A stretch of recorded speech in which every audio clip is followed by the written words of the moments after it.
Venn diagrams are pretty exciting, but before we get onto them, I need to tell you about sets. Sets are just collections of objects, shown by curly brackets, like this, or like this. Each object in a set is called an element, so the elements of A are 1, 2, 3, 4 and 5.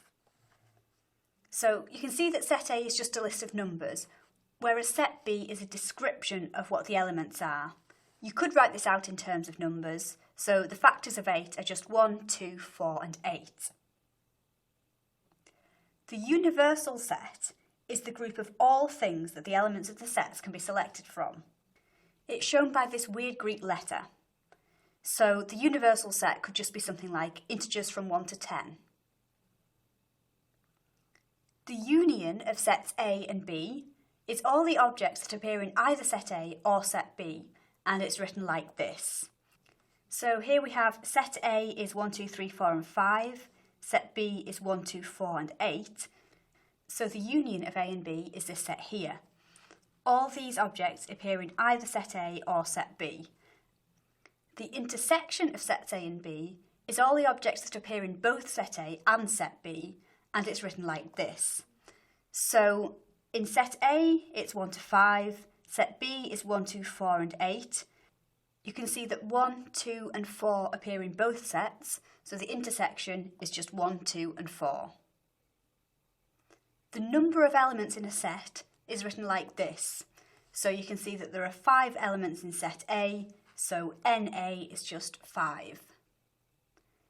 And finally, the complement of set A is all the objects of the universal set that aren't in set A, and it's written A' like this.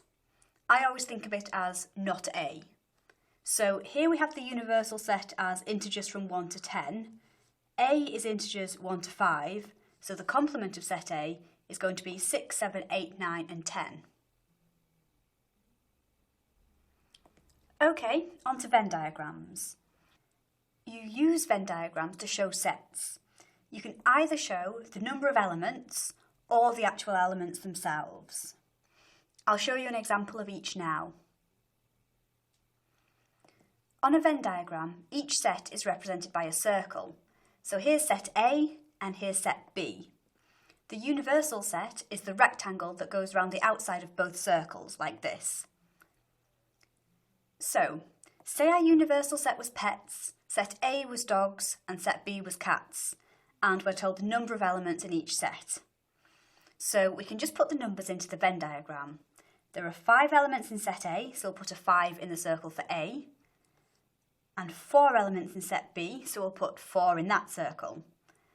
Then we know that there are 16 elements in total. We've already accounted for 5 dogs and 4 cats, so to work out the number that goes in the rectangle, we just need to subtract 5 and 4 from 16, which gives us 7. You'll notice that these two circles don't overlap at all. That's because there are no animals that are both cats and dogs.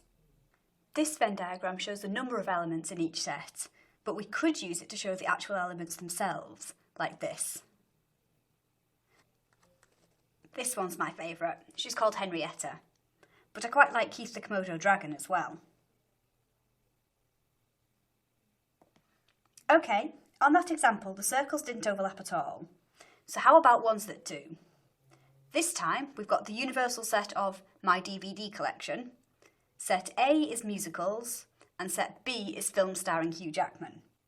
So I'm going to draw the Venn diagram and fill in the numbers like this. This intersection here is the intersection of A and B, and that's musicals starring Hugh Jackman. You might think this is a joke, but it's actually a pretty good representation of my DVD collection. I guess I should probably move on to a more mathsy example now, with no sign of Hugh Jackman anywhere. So here we have the universal set as the numbers 1 to 15, set P is prime numbers, and set Q is factors of 15. It's probably helpful to write out the actual elements of each set, so we want to pick the prime numbers from this set here, so that's these numbers, and then the factors of 15, which are these numbers. Okay, so let's draw the Venn diagram and bring in all the numbers like this. This shows you where all the elements go, but it's actually probably more helpful to work with the number of elements. So let's fill in the number of elements in each part of the Venn diagram, like this. Then this shaded region here is the intersection of P and Q, and you can see that there are 2 elements in it. This shaded region is the union of P and Q, all the elements that are in either P or Q. To find the number of elements, you just add up these 3 numbers here. So it's 4 plus 2 plus 2, which is 8.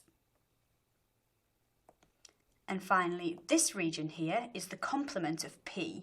It's all the elements that aren't in the circle for P. And again, to find out the number of elements, we just add up these 2 numbers here. So there are 9 elements in the complement of P.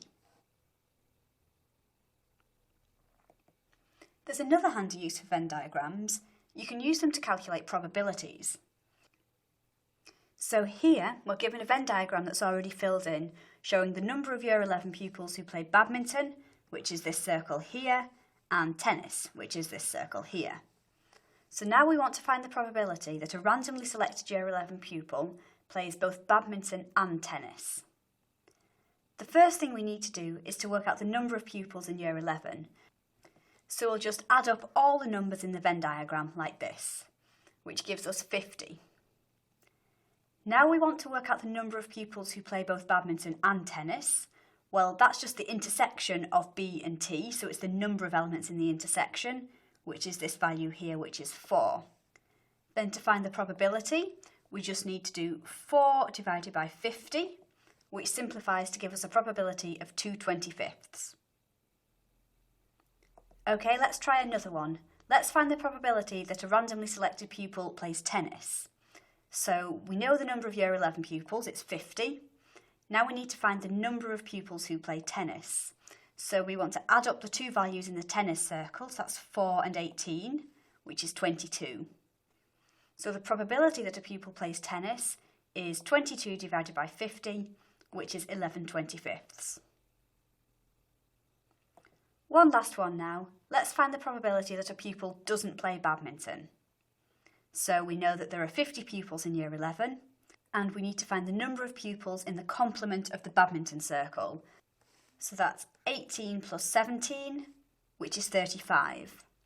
So the probability that a randomly selected pupil doesn't play badminton is 35 divided by 50, which is 7/10. Okay, time for a quick summary. A set is a collection of objects shown by a pair of curly brackets. The universal set is the group of all things that the elements in the set can be selected from. The union of sets A and B is all the elements in either set A or set B. The intersection of sets A and B is the elements that are in both set A and set B. The number of elements of set A is written NA, and the complement of set A is all the elements that aren't in set A, and it's written A'. You can put all this information into a Venn diagram. This shaded region here is the intersection. This region is the union. This shaded region is the complement of A, and this shaded region is the complement of B. You can show elements or the number of elements on a Venn diagram, and you can use the number of elements to work out probabilities.